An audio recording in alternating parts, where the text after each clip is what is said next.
Thank you, Kevin, for those kind words. It is such an honor to be with all of you.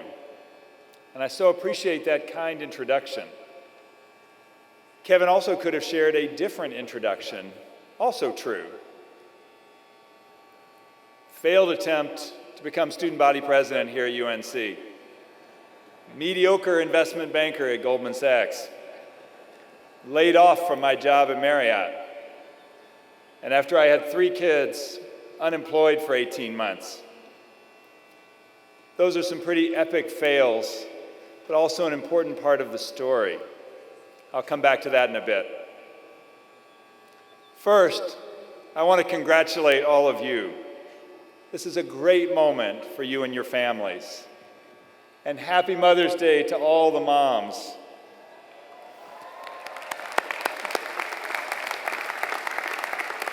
There's one more big celebration ahead, when the job offers are extended and your graduate officially becomes a full-time, wage-earning, tax-paying fine citizen. And you are no longer footing the cell phone bill.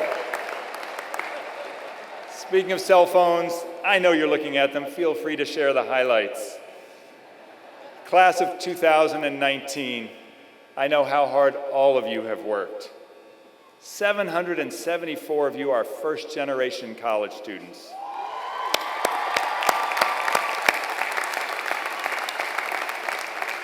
More than 60% of you have performed research or gained workplace experience serving as collaborators in faculty labs. And thanks to so many of you, Carolina continues to be a national leader in social innovation. You're amazing. Congratulations.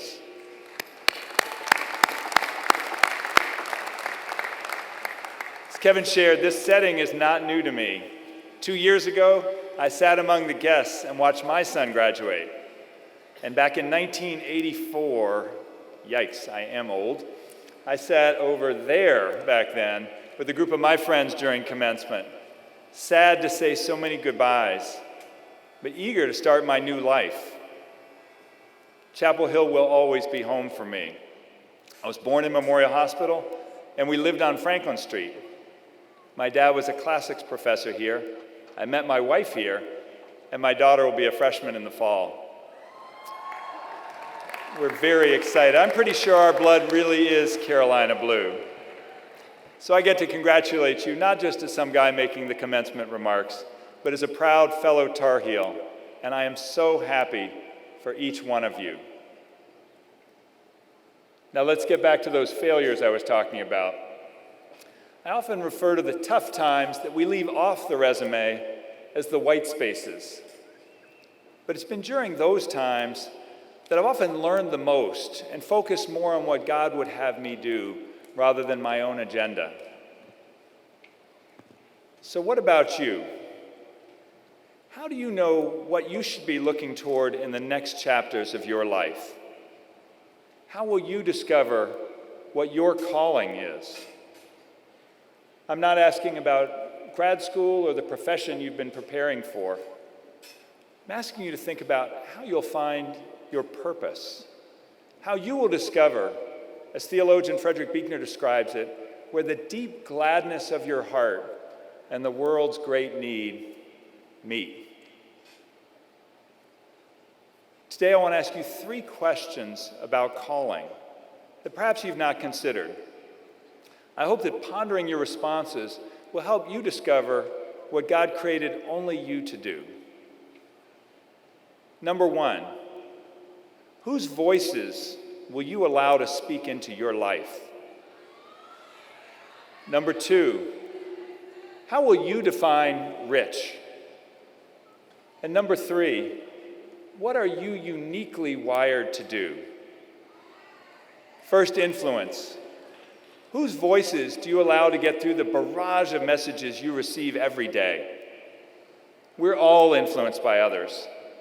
Look at your clothes. Listen to the phrases in your conversations. And consider your social media feeds, even the food you eat. The people around us and the media hold great power to influence our decisions and shape our behavior. That's why I believe it's critical to have strong role models. My first, perhaps most influential role model was my grandmother. Her name was Millicent Fenwick, and she was quite a colorful personality. She was a civil and human rights pioneer and New Jersey congresswoman who encouraged me at an early age to care for the lost and left out in our world. If you've ever heard of the comic strip Doonesbury, the character of Lacey Davenport in the strip was modeled after my grandmother, who had a very imposing presence. Prior to her public life, she had written the best-selling Vogue book of etiquette. So in order to graduate to the grown-up table at her house, one had to be able to sit up straight, hold one's fork properly, and discuss food problems in sub-Saharan Africa. Both fascinating and terrifying for a 10-year-old. Almost every time I saw her, she would challenge us to be useful and would recite to me Micah 6:8 from the Bible. He has showed you, O man, what is good. And what does the Lord require of you but to act justly, to love mercy, and to walk humbly with your God? That passage of Scripture and my grandmother's unconventional determination to fight for social justice were profound influences on my life. So who are your role models? Who are the people who influence you the most? Do you surround yourselves with positive people who want to make the world a better place and bring out the best in you? Increasingly, you have the power to decide which people and which messages you're going to pay attention to. You'll figure out which ideas are important to you and which ones you'll reject, which values you want to anchor your life around. You will hear certain mantras over and over again in your head, and they do impact your behavior. Whose voices will you allow to speak into your lives? Second question, how will you define rich? Turns out that research indicates that many people equate rich to someone who makes twice as much money as I do. And that actually holds true whether you make $30,000 a year or $1 million. For some people, being rich means being laser focused on amassing more money and more things. And there's no question life is easier when you have money. However, once you can pay the bills and can accrue some savings, studies show that there is very little correlation between wealth and happiness. And you can also be rich in other ways. Rich in family and friends, rich in opportunities, rich in blessings. Likely your definition may change over time. It certainly did for me, particularly when I come face to face so often with extreme poverty around the globe. And when I realized that half the people in the world live on less than $2 a day. That's for food, clothing, shelter, everything. Before you get that first post-graduation paycheck, you are already among the richest people in the world.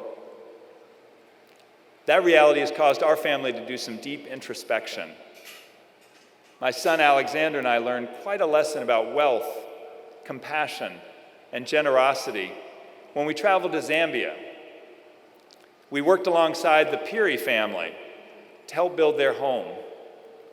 Although they had very few belongings and were 9 people living in a makeshift tent, they still welcomed into their home 4 nieces and nephews who were AIDS orphans, along with another young man named Gift. Sadly, after his mother died, Gift suffered terrible abuse from his father and ended up in the street. Now, if we measure ourselves compared to the Piris in terms of material possessions, it's easy to see that we have more stuff. However, I've not often seen such true expressions of love, hospitality, generosity, and contentment as this family who opened their hearts and their lives so willingly. Being grateful for all that we have and finding joy in our circumstances is so important for a rich life. Billions of dollars are spent on advertising, and endless curated social media feeds are designed to make us feel deprived. So we chase possessions and status in the pursuit of happiness. But we must not confuse happiness with joy. Happiness is dependent on what's going on around us, and none of us are going to be happy 100% of the time. But joy is a different story. Joy comes from within. It's a matter of the heart that's not circumstantial. Joy is the understanding that there is a greater impact, a greater goal, a greater purpose than what we might experience on any single day. I was recently asked if joy isn't an emotion rather than a virtue. I would argue that joy is a virtue, and that being joyful is a choice that requires action. I urge you to try to recognize the richness in your life and to choose joy. You have the opportunity now to start developing patterns and setting in motion a plan that can lead you to a very rich life. The question is, how are you going to measure your wealth? The third question, and perhaps the most difficult for many people to answer, is what am I uniquely wired to do? Around the country this month, commencement speakers are likely talking about following your passion. I would argue that is important, but insufficient. If I had done that, I would have attempted a basketball career. There's one small problem: giftedness. I was 6 inches taller, could leap 20 inches higher, and extend my shooting range by, well, a lot. I would have been all set. Living in the dorm with a couple of guys named Jordan and Worthy clearly reinforced the idea that talents and abilities don't always match up with our passions. So perhaps the right equation is passion plus ability plus a worthy cause equals purpose. Think back to that Buechner quote: "You will find your purpose where the deep gladness of your heart and the world's great need meet." Sometimes gladness and struggle are intertwined until you work through the things that trouble you. I discovered the deep calling in my life when I left a job with a ferocious non-compete clause that prevented me from working. I had a lot of time on my hands. I took a trip to rural India, working with the Bungi, the poorest, most marginalized group in the country. The only jobs they were allowed to do were hand cleaning latrines and cleaning up dead animals. Without some intervention, half the children in those communities didn't make it to their 13th birthday.